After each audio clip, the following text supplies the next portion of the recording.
This video is to show using the fit option to design your pantograph. To be honest, I've tried to use this and it didn't seem like it was working very well, so I just quit trying to use it, but I figured out a way to make it work and I want to share that.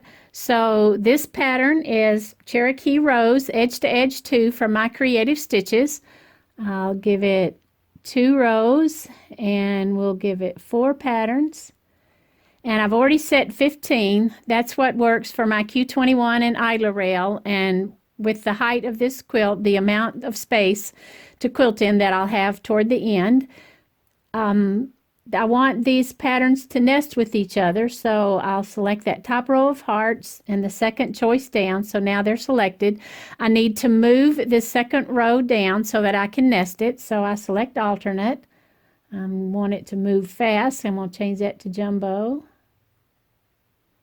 And I don't have it exactly nested underneath, but I don't care right now. We will fine tune that later. So I'm going to select all at this point because now we're ready to change the size. If you are someone who plans on upgrading to standard at some point, this is how you nest your patterns in standard. We're going to make sure this vertical wrap is off. That's this little star right here. We don't want that on there because if it were selected, then the vertical wrap would be filling in these gap areas. If you have standard version where you are designing every row of your quilt all on this screen, then you would want that selected so that your first and last row would have that design filled in. But since we only do 2 rows at a time in beginnings, we don't want that vertical wrap going on. So when we select size, we get the grow icon and the shrink icon. The vertical one, the horizontal ones are inactive in beginnings, but we just want to grow them right now. So I'm going to take this jumbo off and we'll make it small.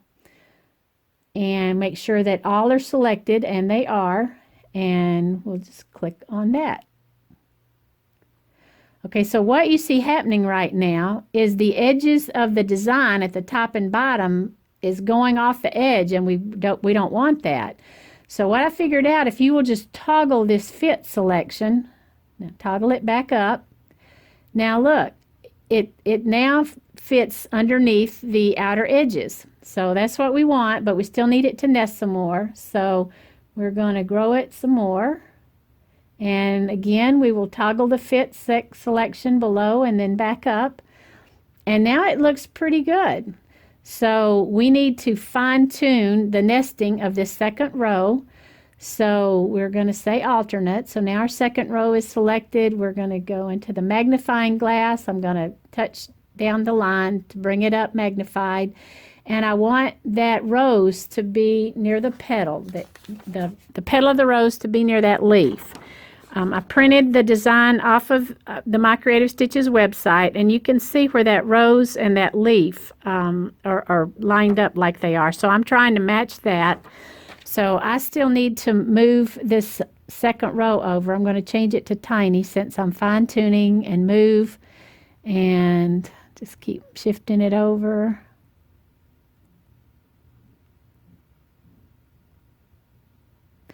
So that's really close. I think I'm happy with that. So now I say fit and X back out. So now I'm back in the screen.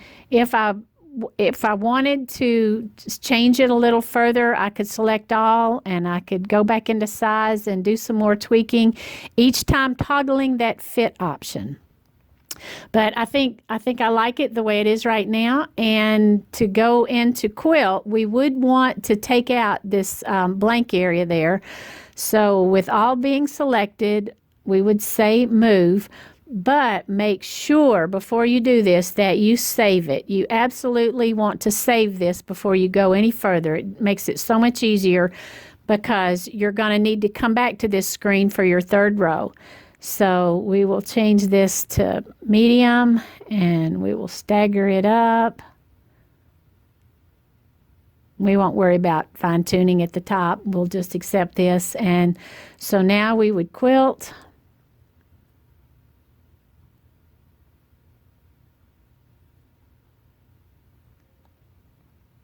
and go into optimize and remove all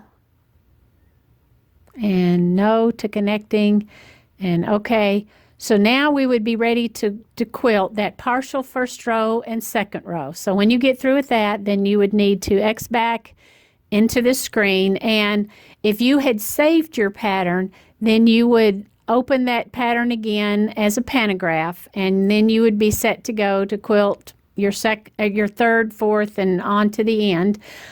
So let's just say you didn't remember to save it, then your best bet would making sure all is selected and move and just shift it back down. That would be your best option, because if you hit reset, look what happens. You lose your nesting, and you could toggle that back, but still, now you've still got to move it over. So be sure and save. But I just wanted to show you this fit option, and be aware that you have to toggle it back and forth to make it work. But it's great because you are able to use your entire quilting space, your full 15 inches or whatever your total height is set. If you have a 14 plus or a 15, you don't want to lose any quilting space. The less you have to advance your quilt, the better. So this is a wonderful way to get that total height utilized. Hope you've enjoyed this video.